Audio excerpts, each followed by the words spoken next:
Hello అండి. Welcome to Neela's food kitchen. ఈరోజు మనం పక్కా స్ట్రీట్ స్టైల్‌లో చికెన్ ఎగ్ ఫ్రైడ్ రైస్ ఎలా చేయాలో చూపించబోతున్నాను. మీరొకసారి ఈ స్టైల్‌లో చేయండి. ఖచ్చితంగా స్ట్రీట్ స్టైల్ వచ్చి తీరుతుంది. అంత బావుంటుంది టేస్ట్ అయితే. సో, లేట్ చేయకుండా రెసిపీ స్టార్ట్ చేసేద్దాం. ఇక్కడ నేను కావాల్సిన ఇంగ్రీడియెంట్స్ అన్నీ కూడా రెడీగా పెట్టుకున్నానండి. ఇక్కడ నేను చికెన్ అయితే 100 గ్రామ్స్ తీసుకున్నాను. అలాగే రైస్ కూడా ఉడికించి సాల్ట్ వేసి వండి పక్కన పెట్టుకోవాలండి. పూర్తిగా చల్లారిపోవాలి రైస్ అయితే. చికెన్‌ని గూడా నేను సాల్ట్ వాటర్‌లో ఒక 1 అవర్ పాటు నానబెట్టి పక్కన పెట్టుకున్నానండి. ఆ చికెన్ యూజ్ చేస్తున్నాను. ఇందులో సాల్ట్, అలాగే మిరియాల పొడి, ఉప్పు, కారం, టేస్టింగ్ సాల్ట్, అల్లం వెల్లుల్లి పేస్ట్, అలాగే కొంచెం నిమ్మరసం, ఒక్క టీ స్పూన్ అంత ఎగ్ వైట్ వేసుకోండి. దీనివల్ల పిండి మంచిగా కోట్ అవుతుంది. ఇప్పుడు వీటన్నిటిని ఒకసారి మిక్స్ చేసుకున్న తర్వాత కొంచెం చికెన్ మసాలా గూడా యాడ్ చేసుకోవాలి. ఇందులో హాఫ్ టీ స్పూన్ మైదా, అలాగే హాఫ్ టీ స్పూన్ కార్న్‌ఫ్లోర్ వేసి బాగా మిక్స్ చేసుకోవాలి. స్ట్రీట్ స్టైల్ అయితే ఖచ్చితంగా ఫుడ్ కలర్ యాడ్ చేస్తారండి. నేనైతే వేయలేదు. చికెన్ కూడా మరీ పెద్ద సైజు ముక్కలైతే కొట్టించకండి. చిన్న సైజ్ అయితే ఈజీగా ఫ్రై అయిపోతాయి. ఇప్పుడు వీటిని మీడియం హాట్ ఆయిల్‌లో 4-5 మినిట్స్ అయితే ఫ్రై చేసుకోండి. చికెన్ వేసిన వెంటనే మాత్రం గరిటె పెట్టొద్దు. మొత్తం పిండంతా ఊడి ఆయిల్‌లోకి వచ్చేస్తుంది.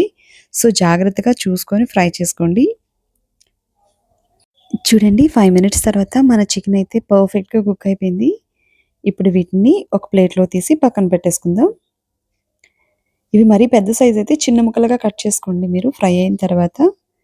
ఇప్పుడు నేను 3 ఎగ్స్ తీసుకున్నానండి ఫ్రైడ్ రైస్ కోసం. మీకు కావాలనుకుంటే ఇంకొక ఎగ్ కూడా ఎక్స్‌ట్రా యాడ్ చేసుకోవచ్చు. ఇందులో కొంచెం అల్లం వెల్లుల్లి పేస్ట్ వేసి బాగా బీట్ చేసి పక్కన పెట్టేసుకుందాం.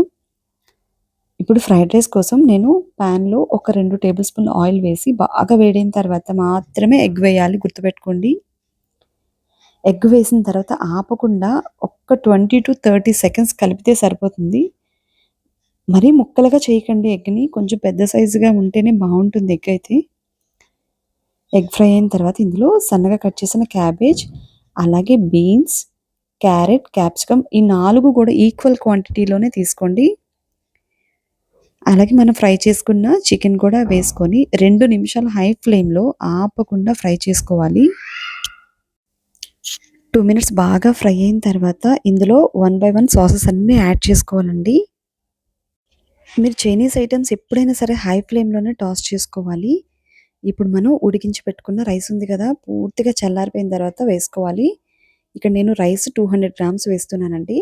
ఇందులో సరిపడినంత టేస్టింగ్ సాల్ట్, అలాగే half teaspoon dark soya sauce, 1 teaspoon green chilli sauce, 1 teaspoon red chilli sauce, అలాగే హాఫ్ టీ స్పూన్ మిరియాల పొడి, 1 టీ స్పూన్ వెనిగర్, అలాగే half teaspoon garam masala, అలాగే హాఫ్ టీ స్పూన్ కారం వేసి బాగా ఫ్రై చేసుకోవాలండి.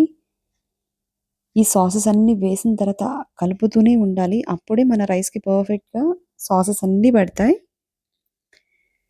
2 నిమిషాల తర్వాత కొంచెం కొత్తిమీర వేసుకొని ఇంకొక 20-30 సెకండ్స్ హై ఫ్లేమ్‌లోనే ఫ్రై చేసుకుంటే మన చికెన్ ఎగ్ ఫ్రైడ్ రైస్ అయితే రెడీ అయిపోతుందండి.